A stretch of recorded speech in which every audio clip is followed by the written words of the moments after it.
Good morning, children. Today I am going to teach you a beautiful poem written by Rabindranath Tagore. This poem is in your syllabus, lesson 3, in your English course book, class 5. The name of the title of the poem is Day by Day I Float My Paper Boats. Rabindranath Tagore, you know, Rabindranath Tagore was the first Indian who got the Nobel Prize in literature. Okay? He was the first man, first Indian. And he wrote, Gitanjali, an offering of songs. बहुत गीतों का उसमें भंडार है और सभी poems एक अपने आप में एक गीत है। और इस गीतांजलि का रचना रविंद्रनाथ टैगोर ने बांग्ला में किए थे और बाद में इंग्लिश में भी उन्होंने ही ट्रांसलेट किए थे। After that he got the Nobel prize. Is it okay? You now know about Rabindranath Tagore, you come to know about him. When he was child, he did many activities, and one of the activity he mentioned in this poem, you see, you look at the book, you will see it, that is the child, he is floating the boats on water. And you, the children, I know that you also do so many activities in your home. You make paper boats, you make the toys, so many things you do in your home, I know it.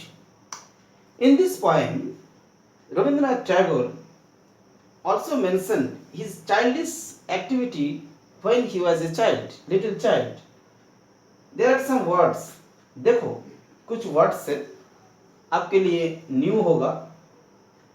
Shivli flowers is the state flower of west Bengal.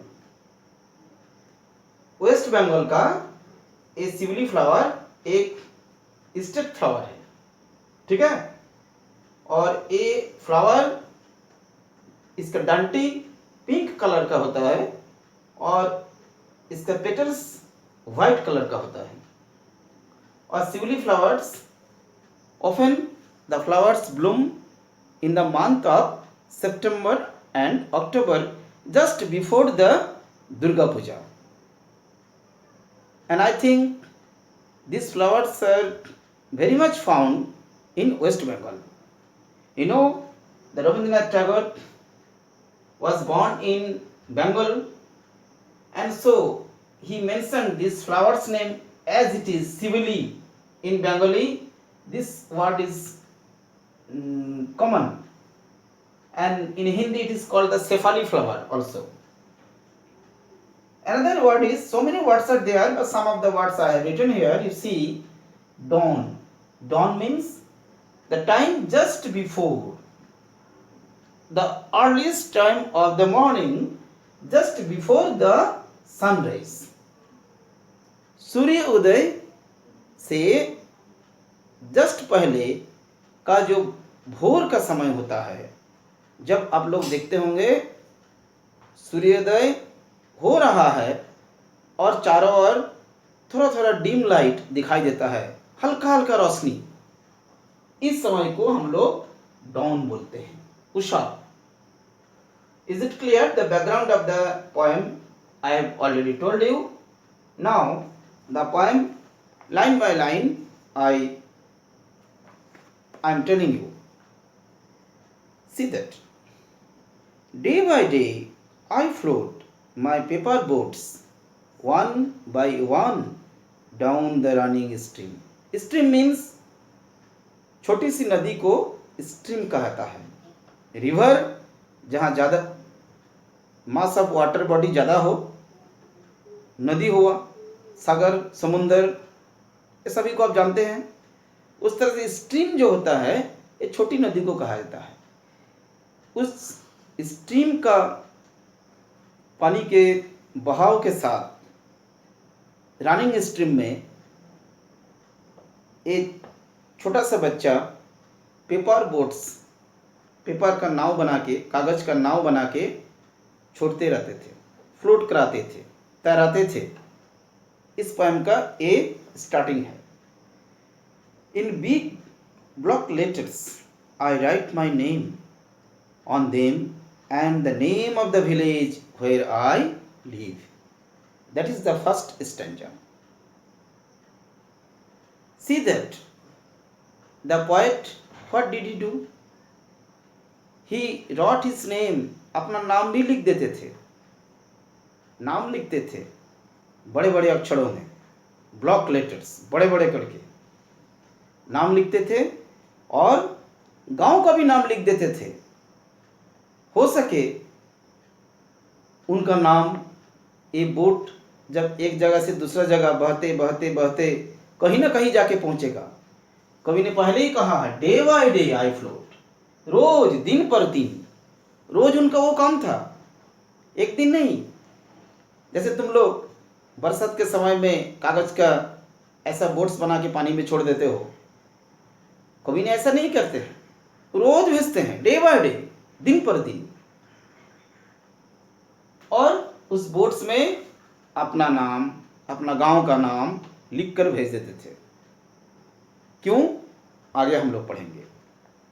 I hope, अब answer दे रहे हैं कि वैसा करते थे। I hope that someone in some strange land will find them and know who I am.